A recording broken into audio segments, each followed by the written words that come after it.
The Paris climate change enters yet another crucial stage as the ministerial session takes center stage tomorrow. Today, African ministers of environment held a strategy meeting. We're now joined live by our special correspondent from Paris, Alex Chamwada. Alex, do we know what...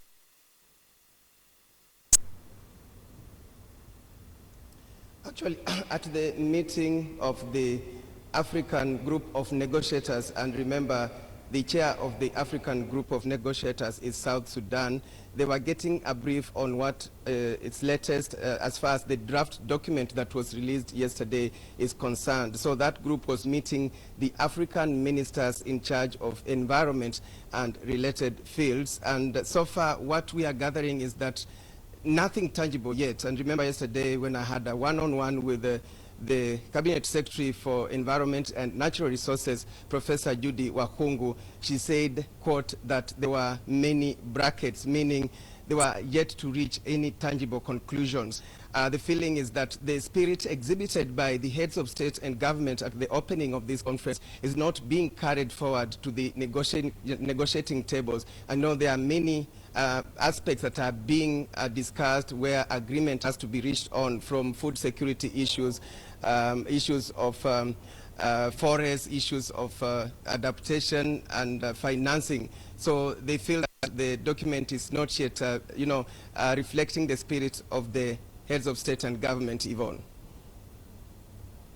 Sticky points, obviously, even as the conference continues and enters this critical stage. Could you tell us about some of those?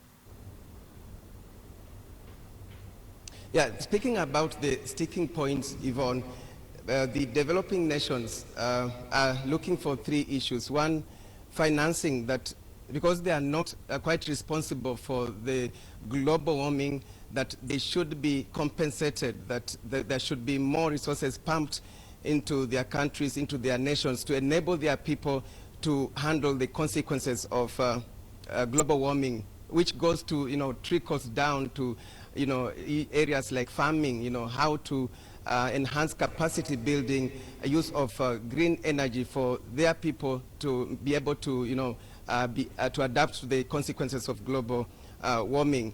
The other sticking issues, of course, are issues to do with gender, human rights and equality, that there are some nations where now for them that doesn't apply really. And then there is the issue of what is called differentiation.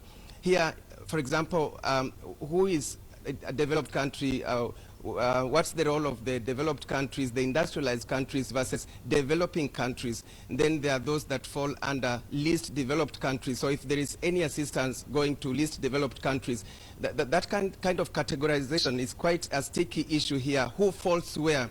And of course, when you talk about those countries or nations that are responsible for the global warming, there are those in the middle, for example, China and India. So those are some of the issues that will be discussed when the ministerial conference begins tomorrow. They'll be scrutinizing what is called the text of the document, with the hope that maybe they will agree before the 11th and have a document that is legally binding, Yvonne.